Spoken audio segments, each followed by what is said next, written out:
शुभ संध्या students, कैसे हैं आप सब लोग। आशा करता हूं अच्छे होंगे। मैं अंकित शर्मा आपका स्वागत करता हूं आपके अपने परिवार फिजिक्स गुरु में। देखिए यहां पर पढ़ते हैं हम ग्रेजुएशन के लिए फिजिक्स और केमिस्ट्री मैथमेटिक्स। हमारी एप्लीकेशन फिजिक्स गुरु पर चल रहा है।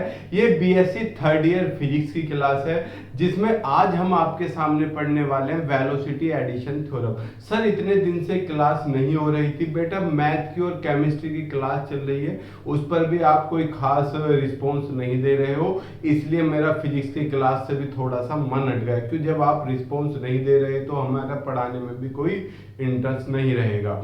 चलिए हम आज क्लास स्टार्ट करते हैं। क्लास का नाम आपका पता है, बीएससी थर्ड ईयर, और टॉपिक का नाम आप भली बात ही जानते हो। पहले मैं बोर्ड को दो पार्टीशन में डिवाइड कर देता हूं, यहाँ पर यहाँ पर यहाँ पर यहाँ पर यहाँ पर ये रहा। आपके टॉपिक का नाम आप भलीभांति जानते हो, क्या है? Velocity addition theorem. ये velocity addition theorem, velocity addition theorem, velocity addition theorem, ये आपके टॉपिक का नाम है, वेलोसिटी एडिशन थ्योरम। मतलब सर इससे पहले के सारे लेक्चर हैं, रिलेटिविटी एंड स्टैटिस्टिकल फिजिक्स के नाम से प्लेलिस्ट बनी हुई है, उसमें जाके देख लीजिए। इसमें है कि दो वेलोसिटी जुड़ेगी कैसे, क्योंकि ये कैसी क्वांटिटी है? रिलेटिव क्वांटिटी है। मैंने बताया था रिलेटिव क्वांटिटी आप डायरेक्ट प्लस या माइनस नहीं होते, इनके कुछ तरीके होते हैं, वही हम चर्चा करने वाले हैं। मुझे बताओ, सी स्पीड ऑफ लाइट है और इसमें मैं सी ही प्लस कर दूंगा तो क्या आएगा? क्या 2c आएगा? नहीं बेटा, 2c नहीं आता। एमसीक्यू वाले, ऑब्जेक्टिव वाले आज के लेक्चर को थोड़ा ध्यान से एनालाइज करने की कोशिश करेंगे।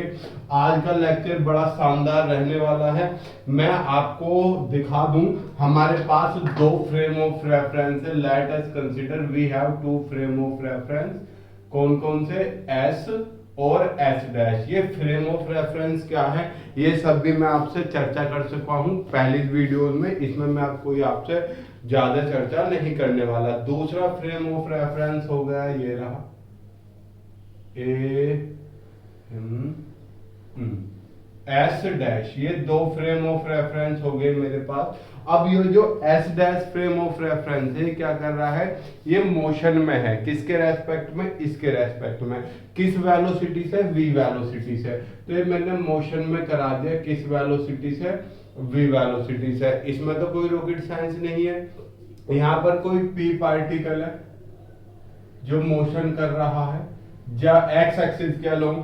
जब हम एस डैश में से देखते हैं तो इसकी velocity you X dash feel होती है। जब एस से देखते हैं तो इसकी वेलोसिटी यू एक्स फील होती है। दोनों से अलग अलग लगेगी यार।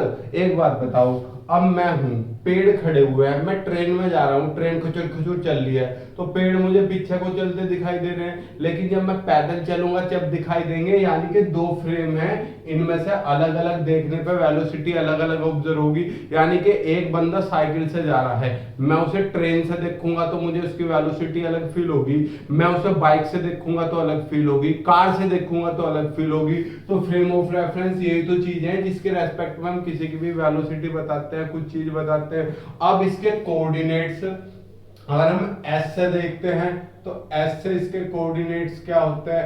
X Y Z T. ये भी मैं डिस्कशन कर चुका हूं। हम एस डैश से देखते हैं तो क्या होते हैं? X dash Y dash Z dash T dash. इसमें तो मैंने कोई रॉकेट साइंस नहीं लगाया। यू एक्स क्या है? हियर यहां पर जो यू एक्स है, यू एक्स क्या है? Velocity of particle, velocity of particle. कौन से फ्रेम ऑफ रेफरेंस है? For S frame. जब हम एस से देखते हैं तो हमें यू एक्स फील होती है, और जब एस डैश से देखते हैं तो वेलोसिटी ऑफ पार्टिकल। आपको बेटा पूरा लिखना है, आपको वेलोसिटी की पूरी लिख देनी है, VELOCITY। ये अलग अलग फ्रेम से अलग अलग फ्रेम में हमें देखने लग रही है। हम यहां पर अगर लिखना चाहें यू एक्स कितना है, अरे यार, और यू एक्स डैश कितना है, पता ही नहीं सर हमें तो इसके बारे में। अरे पता तो है, वे डिस्टेंस का एक बार डिफरेंशियल कर दो वेलोसिटी बन जाती है। यू एक्स के लिए कोऑर्डिनेट्स क्या है, X Y Z T. X की बात कर रहे हैं तो एक्स लिया जाएगा कितना, D X by D T, time कितना टी। अगर हम इसकी बात करेंगे तो कितना, D X dash upon D T dash, किसके लिए, यू एक्स डैश के लिए, D X dash upon D T dash. No rocket science, कोई हमने इसमें अभी तक रॉकेट साइंस नहीं लगाया। ठीक है बच्चा, ये इक्वेशन नंबर 1 हो गई, ये इक्वेशन नंबर 2। बड़े सिंपल वे में लेके चल रहा हूं मैं ताकि आपको टिपिकल ना लगे। ये इक्वेशन नंबर 2 हो गई। अब मैं क्या लगा रहा हूं, सर कुछ भी लगा जाओ आपकी सरकार, नहीं बेटा जो भी मैं लगा रहा हूं वो सब हम ऑलरेडी पढ़ चुके हैं इनसे पहले लेक्चर्स में। अब मैं क्या लगा रहा हूं, मैं लगा रहा हूं लोरेंज की ट्रांसफॉर्मेशन इक्वेशन। याद है कुछ सर, याद है तो वीडियो पॉज करो और लिख दो, फ्रॉम लोरेंज ट्रांसफॉर्मेशन। हमने 2 पढ़ी थी, एक तो लोरेंज की और एक गैलीलियो की। लोरेंज में 1 upon under root 1 minus V square upon C square extra आ गया था, फ्रॉम लोरेंज ट्रांसफॉर्मेशन इक्वेशन।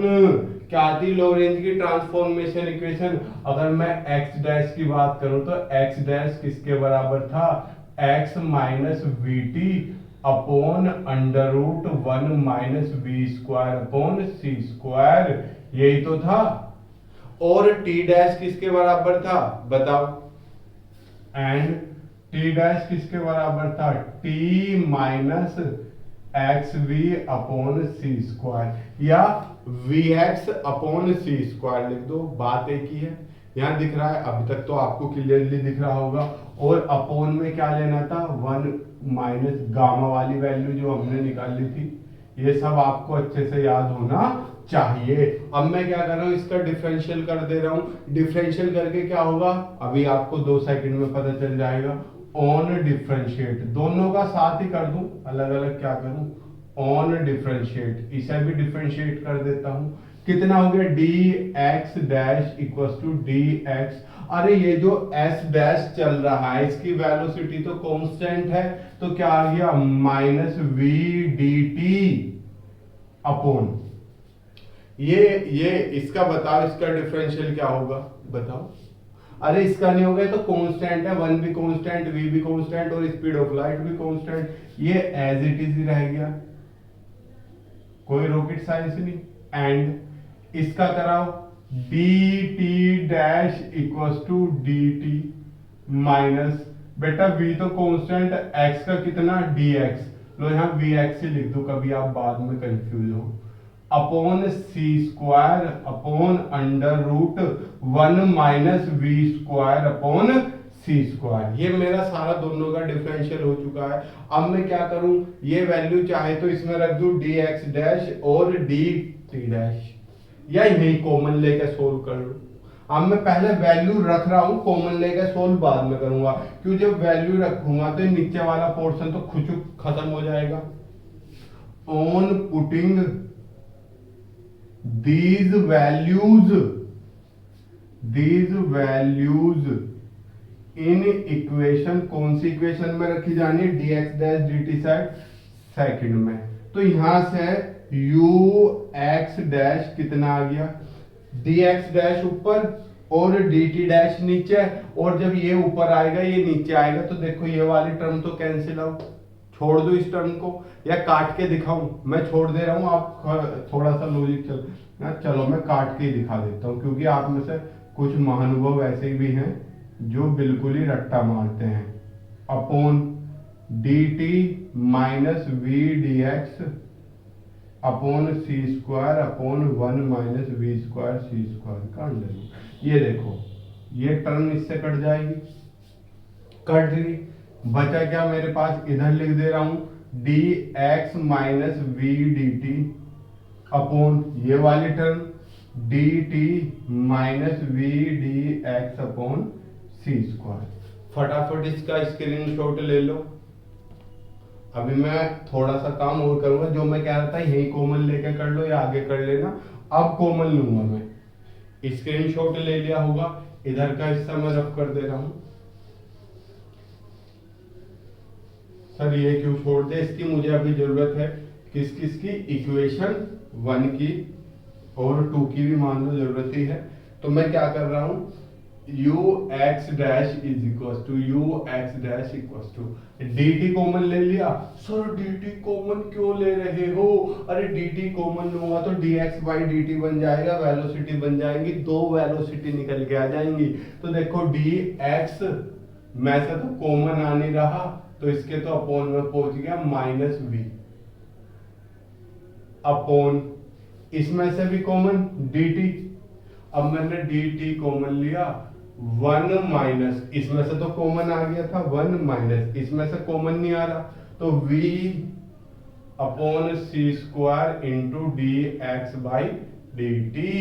अब इक्वेशन फर्स्ट है D X by D T किसके बराबर है, यू एक्स के, तो U X dash equal to D T से तो डी टी कट गया, कितना U X minus V upon 1 minus V upon C square into U X. किस इक्वेशन से, फ्रॉम फर्स्ट है D X by D T किसके बराबर, U x. लो जी हो गया वेलोसिटी एडिशन थ्योरम।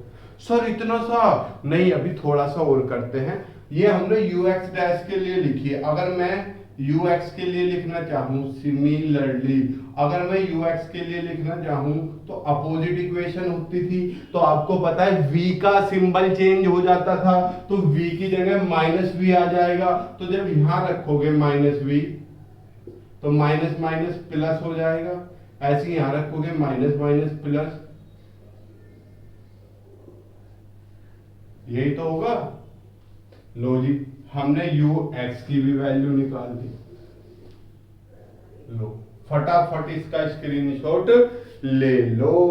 बुक में तो बेटा ऐसे लिखा रहता है, बुक में ऐसे लिखा रखा रहता है इन जनरल के लिए लिखा है, ये हमने x एक्सिस के लिए लिखी है, बुक में ऐसे लिखा रखा है u equal to U dash plus V upon 1 plus U dash V upon C square. Book में ऐसे लिखा हुआ है, हमने जनरल में लिख दिया था, बुक में ऐसे लिखा हुआ, हमने एक्स डैश के लिए लिखा था, अब हमने जनरल केस के लिए भी लिख दिया है। अब मैंने आपसे क्वेश्चन किया था, क्या रफ कर दो इसे, जो मैंने सबसे शुरुआत में डिस्कशन किया। अभी हम न्यूमेरिकल्स भी करेंगे, आज नहीं, पहले यूनिट खत्म हो जाए, यूनिट 1 और 2 एक साथ चलिए जब खत्म हो जाए, फिर हम आपसे कुछ न्यूमेरिकल्स डिस्कशन करेंगे। क्या, अगर मैं सी में सी जोड़ता हूं तो क्या मिलेगा, 2c। नहीं बेटा ये मैथ में मिलता है, लेकिन मैं बात कर रहा हूं ये सी और सी क्या है, स्पीड ऑफ लाइट है।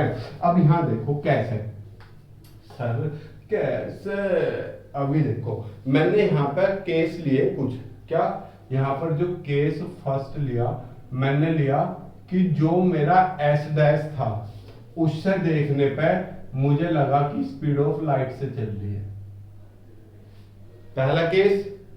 दूसरा केस क्या है बेटा, दूसरा केस क्या है, केस सेकंड। केस सेकंड क्या कहता है कि जो मेरा फ्रेम ऑफ रेफरेंस था वो ही चलने लगा स्पीड ऑफ लाइट से, समझना।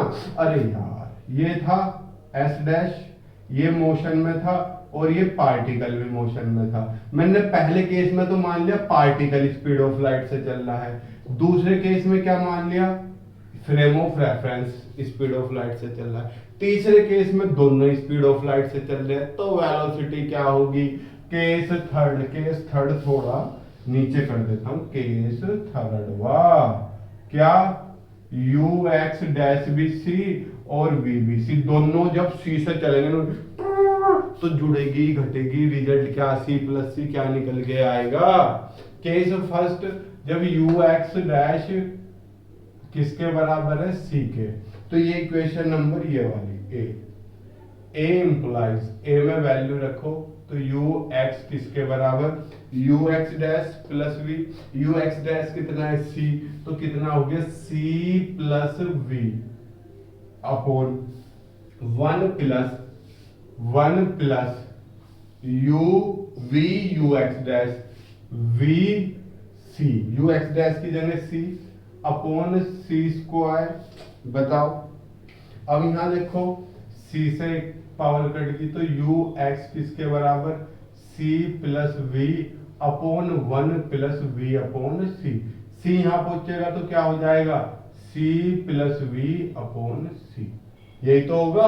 अब c प्लस वी से c प्लस वी कट गया तो ux किसके बराबर c के। देखो जब एक पार्टिकल कुछ भी हो c में मैंने कुछ भी प्लस करा तो c आया, दिख गया। अब यहाँ हमने वो ले लिया, हालांकि यहाँ भी केस यही बैठेगा c में कुछ प्लस वाला। पहले मैंने इस केस में मैंने बाद वाला c मान लिया पहला कुछ, इस वाले केस में पहला c मान लिया बाद वाला कुछ। करो कुछ भी आना c ही है, पर मैं एक बार दिखा देता हूं, देखो कैसे। ux डैश ऐसी रखा, ux डैश प्लस v की जगह c, v की जगह c, 1 प्लस v की जगह c ux dash upon c square cut गया। तो ux कितना आ गया ux dash plus c upon 1 plus ux dash upon c। अब यहाँ ये प्लस होगा तो क्या आ जाएगा c plus ux dash upon c।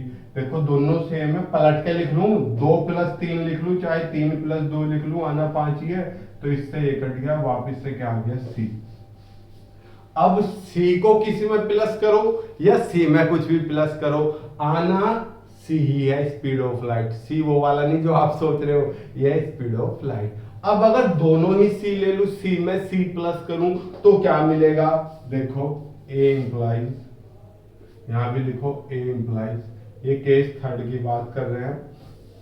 ux equals to ux dash plus b तो c plus c upon 1 plus c square upon c square, इससे cut गया तो कितना c plus c by 1 plus 1, तो कितना c plus c 2c by 2, 2 से 2 cancel out, देखो कितनी आ गई, वापिस से c आ गया। तो c में कुछ प्लस करो या c को किसी में प्लस करो या c को c में प्लस करो तो भी आना क्या है बच्चा, c ही आना है। एमसीक्यू वाले माइंड में छाप लो इस बात को, बाकी डेस्क्रिप्टिव वाले स्क्रीनशॉट लो, फटाफट स्क्रीनशॉट ले लिया, बाकी अब हम कल डिस्कशन करेंगे। देखो बच्चा हम आपको बता दें, मेरे सामने बुक है, बुक में मैं बता दूं कौन कौन से टॉपिक हम कवर कर चुके हैं यूनिट 1 में।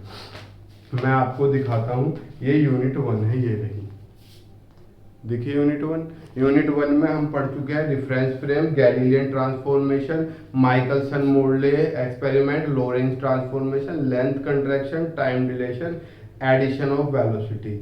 अब है variation of mass with velocity, कल हम ये पढ़ेंगे और कल के साथ आपकी पहली यूनिट खत्म हो जाएगी। फिर यूनिट 2 चलेगी प्रोबेबिलिटी, फिर यूनिट 3 है फेज स्पेस हार्मोनिक ऑसिलेटर, और फिर यूनिट 4। तो यूनिट जो आपकी सेकंड है वो है प्रायिकता। इसमें मेरा काम कम है, मैथ वालों का ज्यादा है। मतलब क्या है, क्या इसमें आपको 12th की प्रायिकता पता होनी चाहिए, बड़े सिंपल वे में करा दूंगा, आपको इसे पढ़ने में मजा आने वाला है। मिलते हैं हम आपसे कल, तब तक के लिए खुश रहिए, मुस्कुराते रहिए। जय हिंद, जय भारत, शुभ संध्या, प्रणाम।